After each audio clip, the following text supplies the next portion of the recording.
Hello guys, सर्वांना माझा चपातीचा video इतका आवडला की खूप जणांनी मला कमेंटमध्ये विचारले चपाती सॉफ्ट कशी होते, गहू कोणते वापरले आणि पीठ कसे मळावे. म्हणून हा व्हिडिओ डिटेल्समध्ये खास तुमच्यासाठी.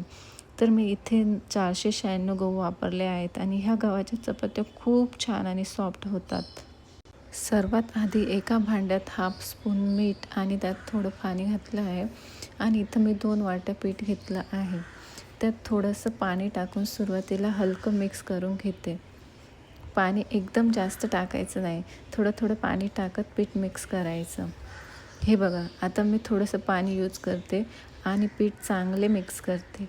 आता पीठ थोडंसं एकत्र यायला लागलं आहे आणि पीठ मळताना थोडा जोर लावून मळायचं. जितकं चांगलं पीठ मळाल तितकं पीठ सॉफ्ट होतं. ना खूप घट्ट ना खूप सैल अशी कन्सिस्टन्सी ठेवायची. आता ही स्टेप खूप इम्पॉर्टंट आहे. इथे मी थोडंसं पाणी टाकते आणि मुठीने पीठ प्रेस करत चांगले मळते. यामुळे पीठ एकदम स्मूथ आणि एकजीव होते. तर बघा, पीठ जितकं सॉफ्ट आणि चांगलं मळाल तितक्याच चपात्या सॉफ्ट होतात आणि कडकही होत नाही.